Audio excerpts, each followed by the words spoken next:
Berjumpa lagi dengan kami, Tirta Warta. Pada video kali ini, saya akan membahas sebuah topik yang bermanfaat khusus bagi kalian yang sekarang mempunyai usaha di bidang perikanan budidaya atau kalian memiliki hewan peliharaan air berupa ikan, udang, dan sejenisnya. Baik, topik kali ini kita akan membahas tentang penyakit ikan atau mekanisme munculnya penyakit ikan.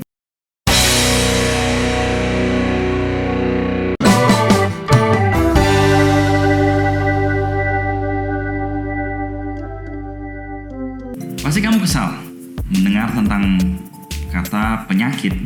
Namun hal ini juga harus kalian kenali dan pahami. Ya, intinya harus kenal. Ada pepatah, tak kenal maka tak sayang. Apabila sudah kenal, pasti akan sayang dengan penyakit.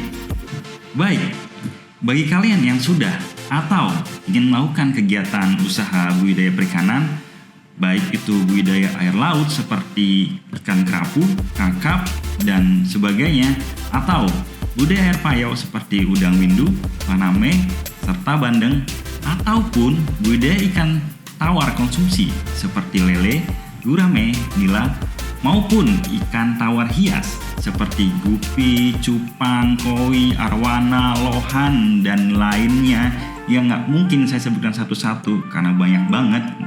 Maka kalian wajib tahu dan mengerti tentang materi yang akan kita bahas kali ini. So, kalian nonton dari awal sampai akhir. Mudah-mudahan saya membantu kalian yang ingin sukses atau berhasil di usaha budidaya perikanan maupun sekedar untuk memelihara hewan peliharaan. Oke, berdasarkan survei di lapangan, penyebab gagalnya pelaku usaha perikanan budidaya itu diakibatkan kurangnya pengetahuan teknis. Dan salah satu pengetahuan teknis itu adalah penanggulangan atau manajemen penyakit ikan. Oleh karena itu, kami akan membantu kalian untuk menambah informasi di bidang perikanan. Dan ingat, kami di sini tidak menggurui. Kita hanya berbagi informasi yang kami punya. Mudah-mudahan bermanfaat buat kalian semua. Oke, sebelum jauh kita bahas, saya akan menjelaskan apa itu penyakit ikan. Penyakit ikan adalah segala sesuatu yang dapat menimbulkan gangguan pada ikan, baik secara langsung maupun tidak langsung. Penyakit ikan tidak timbul sebagai kejadian mandiri tanpa adanya dukungan dari faktor lain, tetapi merupakan hasil interaksi antara jasad penyakit ikan itu sendiri dan kondisi lingkungan hidupnya. Interaksi yang tidak serasi itu menyebabkan stres pada ikan, sehingga mekanisme pertahanan diri yang dimiliki menjadi lemah dan akhirnya mudah diserang oleh penyakit. Baik, saya membantu menampilkan gambar sebagai ilustrasi dari penjelasan yang saya jelaskan tadi. Bisa kita lihat bersama bahwa gambar ini kita sebut mekanisme munculnya penyakit ikan. Ada 3 unsur, yaitu inang atau kultifan, lingkungan, dan penyakit atau patogen. 3 hal ini memiliki kaitan erat di dalam suatu lingkungan. Kita bahas yang pertama, yaitu inang atau kultifan. Saya sebut ini adalah hewan atau ikan yang kita pelihara. Hewan atau ikan ini bisa bersifat inang atau tempat berkembang biaknya suatu penyakit dan sebagai karier.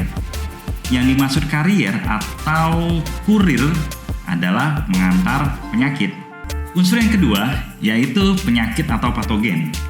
Perlu kita ketahui bersama bahwa penyakit atau patogen yaitu suatu makhluk hidup yang selalu ada di lingkungan kita, entah di udara, benda-benda sekitar, maupun di lingkungan perairan.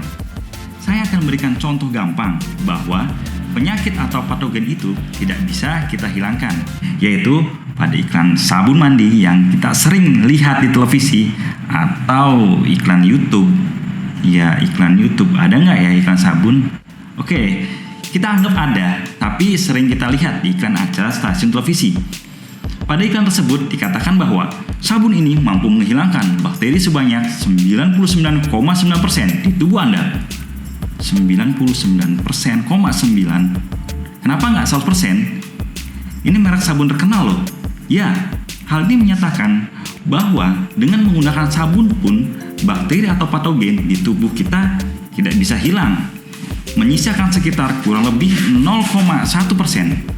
Jadi bisa kita simpulkan bahwa kehidupan kita maupun kehidupan ikan itu selalu hidup berdampingan dengan penyakit atau patogen ataupun bakteri. Oke, selanjutnya unsur yang ketiga yaitu lingkungan. Untuk lingkungan kita bagi dalam dua kategori, yaitu lingkungan internal. Kita anggap lingkungan di dalam perairan, entah itu dalam bentuk media kolam tanah, kolam terpal, maupun beton, atau tambak yang memiliki hamparan luas, atau media akuarium untuk ikan hias. Dan kategori yang kedua yaitu lingkungan eksternal, di mana kondisi lingkungan yang berada di luar lingkungan perairan, seperti cuaca dan iklim. Gimana teman-teman? Sejauh ini sudah dipahami atau ada sebagian dari kalian yang masih bingung? Baik, saya akan coba membahas semua dengan bahasa yang mudah untuk kalian pahami. Selanjutnya, kita akan mengaitkan ketiga unsur yang ada di gambar.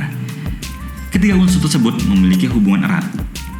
Yang pertama, apabila kultifan atau ikan dalam kondisi baik, seperti tidak stres, pemberian pakan dan vitamin teratur, dengan dukungan kondisi lingkungan yang baik pula, seperti parameter kualitas air terjaga, kebutuhan oksigen di dalam air terpenuhi, tidak adanya limbah, dan cuaca atau iklim stabil, maka bisa dipastikan penyakit atau patogen tidak mampu untuk berkembang. Namun, apabila kondisi kultifan atau ikan buruk yang diakibatkan tingkat stres tinggi, pemberian pakan dan vitamin tidak teratur, namun kondisi lingkungan baik, hal ini dapat memungkinkan penyakit atau patogen itu berkembang.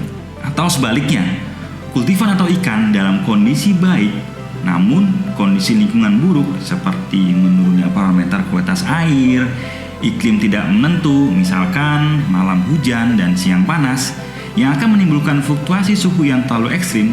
Hal ini akan menimbulkan kondisi daya tahan tubuh kultifan atau ikan akan menurun. Dengan dua kondisi tersebut dipastikan akan merangsang penyakit atau patogen untuk berkembang. Oke, kesimpulannya dari ketiga unsur tersebut bahwa bagaimana caranya kita mampu untuk menjaga kondisi ikan dan lingkungan dalam kondisi baik. Perkembangan penyakit atau patogen bisa kita minimalisir atau kita cegah. Namun, apabila salah satu dari kedua unsur tersebut, entah kultifan atau lingkungan dalam kondisi buruk, maka perkembangan penyakit atau patogen akan terjadi. Sekali lagi, saya ingatkan bahwa penyakit atau patogen tidak bisa kita hilangkan. Kita hanya mampu untuk meredam pertumbuhannya. Baik, teman-teman, sementara itu yang bisa kami bahas pada video kali ini. Sebenarnya masih banyak informasi yang ingin saya bagikan tentang penyakit ikan kepada kalian. Dan video selanjutnya kami akan bahas tentang jenis-jenis penyakit ikan dan cara pencegahannya. So, selalu ikuti video kami. Apabila kalian suka, like dan subscribe. Apabila bermanfaat, bagikan video ini kepada teman-teman kalian. Dan kami pun butuh kritik dan saran membangun untuk kemajuan channel kami. Serta masukkan informasi yang kalian butuhkan yang berkaitan tentang dunia perikanan di kolom komentar. Oke, sampai di video selanjutnya. Ciao. Ya. Siap. Udah, oke. Itu lingkungan eksternal. Cekreknya munis. Enggak.